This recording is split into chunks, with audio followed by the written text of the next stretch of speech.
Hi and welcome to my channel. Today I'll be reacting to a clip from Sowell's work. It's called Why They Keep Making Black People Look Like Losers. I want us to listen to the clip, come back and make our comments on this clip.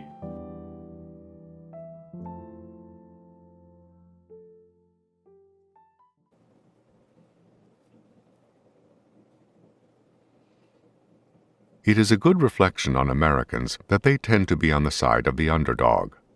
But it is often hard to tell who is in fact the underdog, or why. Many years ago, there was a big, lumbering catcher named Ernie Lombardi, whose slowness of foot was legendary. Someone once said that not only was Ernie Lombardi the slowest man who ever played Major League Baseball, whoever was the second slowest was probably a lot faster runner than Ernie Lombardi. When Ernie Lombardi came to bat, infielders played back on the outfield grass. That gave them more range in getting to balls that Lombardi hit. They could snare line drives that would otherwise be base hits. With ground balls, they could easily throw to first base from the outfield grass and get the slow-moving Lombardi out. Despite all that, Ernie Lombardi had a lifetime batting average of .306 and even led the league in batting a couple of years. But many people said that if Lombardi had had just average speed, he could have been a .400 hitter. One day, as a teenager sitting in the Polo Grounds, the stadium where the then New York Giants played, I was privileged to watch a historic event. Ernie Lombardi laid down a bunt. The crowd went wild. The play took forever, with Lombardi laboriously clumping down to first base, running as hard as he could, but still not very fast, while the third baseman made a long run in from left field to get to the bunt. We cheered ourselves hoarse, rooting for Big Ernie as he doggedly but slowly made his way down the first baseline. He barely beat the throw, which set off another explosion of cheers. We were not just cheering for a hometown player. We were rooting for Lombardi to get revenge on those who had taken advantage of him for so long. We were cheering for the underdog. But was Lombardi really an underdog? How many players end up their careers with a lifetime batting average over .300 or with 2 batting titles? Like most of us, Lombardi was handicapped in some ways and privileged in others. Many people would consider it a handicap to be a black orphan born in the Jim Crow South during the Great Depression of the 1930s. But the home into which I was adopted had 4 adults, and I was the only child. Many years later, when I was a parent and asked one of the surviving members of that family how old I was when I started walking, she said, "Oh, Tommy, nobody knows when you could walk. Somebody was always carrying you." You can't buy that. A leading historian of education has said that the New York City public schools were the best in the country during the 1940s. That was when I went to school there. You can't buy that either. Today, the classes are smaller, the buildings more modern, but the education itself is a disaster. I got the kind of education that people have to go to expensive private schools to get today. Perhaps more important, nobody told me that I couldn't make it because I was poor and black, or that I ought to hate white people today because of what some other white people did to my ancestors in some other time. Nobody sugarcoated the facts of racial discrimination. But Professor Sterling Brown of Harvard University, who wrote with eloquent bitterness about racism, nevertheless said to me when I prepared to transfer to Harvard, "Don't come back here and tell me you didn't make it 'cause white folks were mean." He burned my bridges behind me, the way they used to do with armies going into battle, so that they had no place to retreat to, and so had to fight to win.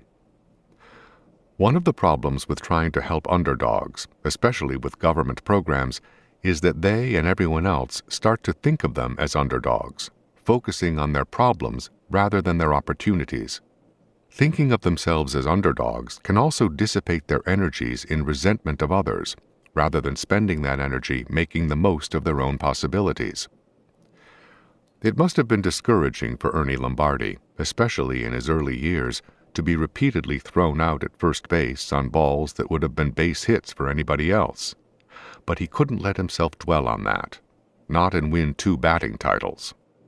That was an insightful clip there, but I must tell you, I enjoyed this discussion. You see, Nelson Mandela once said, As I walked towards the door that leads to my freedom, I knew that if I didn't drop the hatred and bitterness within me, I would definitely be in prison. I'm not in any way trying to make light the pain of the African Americans. And my discussion here is not about African Americans too. It's something we can all learn from. We carry the weight of what has happened to us, our ugly experience, on our shoulders a lot. And this oftentimes affects our decisions and our ability to think through the next step in life. And such mindset is not a growth mindset. I discovered in America here, when you read and you listen to a lot of conversations, a lot of black people want to always have that mental picture of what happened to ancestors in the past, even though they didn't feature in that era. It's not a growth mindset. I agree that history needs to be taught for the purpose of posterity. But we must try as much as we can to get ourselves off that stage and stop being the victim. And that really sets the black man or whoever at a disadvantaged position. You must always walk with your shoulder high, responsibly, and with confidence that you're able to surmount challenges.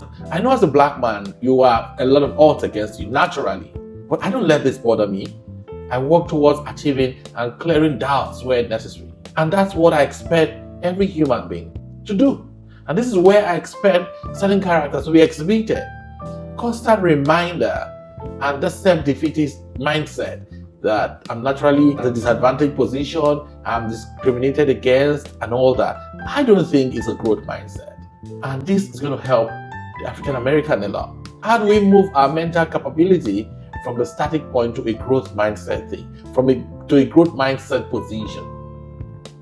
There's no underdog in this world. Humans will continue to seek and explore ways of taking advantage of other people. And if you have put yourself in the disadvantaged position already, you've made it easy for humans who have no sense of humanity to downplay you and take advantage of you. While I know that racial discrimination exists and has fast been eroded due to civilization, experience and all, I still believe that a few traces of that exist. But it's not enough for humanity to begin to carry weight of actions that does not concern them, around them, wherever they go. I'm not in any way trying to make light the pains African Americans have gone through, but I need us to understand that not until we have decided to keep this weight aside, it will be difficult for the African American to consistently move forward. And this is what I continue to encourage humanity to do. We carry a lot of responsibility on our head in perceptions of other people about us, which sometimes are not even true.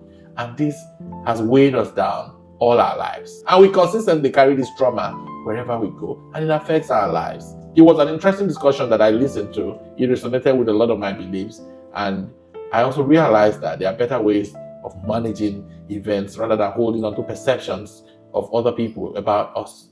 I enjoyed it. I also believe you enjoyed it. I hope to see you in the next video.